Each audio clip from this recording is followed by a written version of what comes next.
Hi guys, ये ग्राम समाज विकास का अपना क्वेश्चन है और काफ़ी इम्पोर्टेंट लग रहा है। निम्नलिखित में से कौन सा कथन संस्था का अर्थ का बोध कराता है? तो यहाँ पे आ जाएगा कार्य प्रणाली के संस्थापित रूप एवं दशाएं। जहाँ पर व्यवस्थित कार्य प्रणाली रूप एवं दशाएं व्यवस्थित रूप से होती हैं वो एक संस्था के अंतर्गत आ जाती हैं, जिसका अपना नियम कायदा कानून होता है। ग्रामीण समुदाय का तत्व निम्नलिखित में से कौन सा नहीं है? तो ग्रामीण समुदाय का तत्व जो है, देखिए, हम की भावना तो है, आत्मनिर्भरता भी है, क्षेत्रता भी है। ग्रामीण समुदाय में जो है क्षेत्रता भी आ जाती है, कृषक जीवन यापन भी आ जाता है, आत्मनिर्भरता भी आ जाती है, हम की भावना भी आ जाती है, जातीयता भी आ जाती है, अशिक्षा भी आ जाती है। लेकिन सांस्कृतिक विविधता जो है ये ग्रामीण समुदाय में नहीं आ जाती है। ये मंडल स्तर पर आती है, ये जिले स्तर पर आ जाती है, या एक देश स्तर पर लागू हो जाती है सांस्कृतिक विविधता। किसी गांव का सामान्य नाम जो सामाजिक तौर पर इसका आविर्भाव को प्रकट करता है, समुदायगत मनोभाव को प्रकट करता है। सामाजिक स्तरीकरण का आधार किसे माना जाता है? बिल्कुल, समाज के स्तरीकरण को हम कई स्तर पे समाज को बांट सकते हैं। आय के हिसाब से, जैसे कुछ अलग आय के हो गए, 40 साल के अलग, 50 साल के अलग, 10 साल के अलग हो गया। अलग जात के लोगों के हिसाब से बांट सकते हैं, अलग लिंग पुरुष को अलग, स्त्री को अलग, उपर्युक्त सभी हो जाएगा। संस्कृति एक ऐसी चीज़ है जो अर्जित की जाती है, इसका मतलब कह सकते हैं अर्जित आचरण है। और उस जैसे हम कहीं भी जा करके किसी दूसरे की संस्कृति को भी अपना सकते हैं। Such type of just we can say that culture is also one type of obtainable now, है ना, हम इसको एडॉप्टेबल होता है। संस्कृति एक अर्जित होती है, एक अर्जन करने योग्य होती है।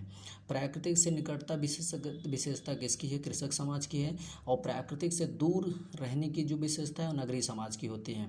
जब कोई व्यक्ति समाज विरोधी व्यवहार को सीखता है तो उसे हम क्या कहते हैं? तो बिल्कुल उसे हम क्या कहते हैं? नकारात्मक समाजीकरण कहते हैं। इसका मतलब ये होता है कि ऐसा कोई भी कार्य जो समाज के उद्धार में ना आता हो वह नकारात्मक रूप से देखा जाता है।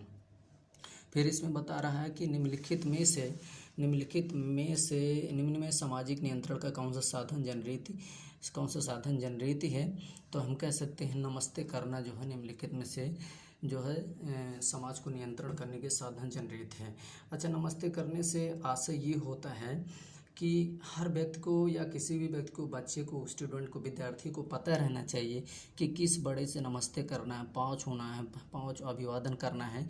ये सारी चीज़ें, ऐसा नहीं होता है कि व्यक्ति को छोटा और बड़ा बनाता है, बल्कि उस व्यक्ति के अंतर्गत इस मनोभाव का नियंत्रण रहता है कि हाँ, ये हमसे बड़े हैं, हमको इनके किस तरीके का सलूक, किस तरीके का सलीका अपनाना चाहिए, कैसा व्यवहार करना चाहिए। निम्नलिखित में से भूमि सुधार का मुख्य अवयव क्या है? तो काश्तकारी सुधार, बिल्कुल। भूमि चकबंदीकरण, ये भी सही है। बिचौलिए पट्टों का उन्मूलन मतलब बिचौलियों के पट्टों का मतलब हटा देना चाहिए, बिल्कुल, जो पात्र है उन्हीं को मिलना चाहिए, उपर्युक्त सभी हो जाएगा। निम्नलिखित में से कौन भूमि सुधार के अवयव के अंतर्गत नहीं आता है? तो बिचौलियों का एकत्रीकरण या बिचौलियों के बीच भूमि का वितरण। तो बिचौलियों के बीच भूमि का वितरण मतलब जो पात्र हैं उनको मिलना चाहिए, जहाँ पर बंजर है, जहाँ पर भूमि का एकत्रीकरण है। ये सारी चीज़ें अगर खाली हो, कोई भी पात्र नहीं हो, तो समाज के रूप में होना चाहिए, सामाजिक व्यवस्था के रूप में लाना चाहिए। अदरवाइज बिचौलियों में किसी प्रकार का भूमि का वितरण जो है नहीं होना चाहिए। After this I will also try to provide you another type of the video. Thank you guys.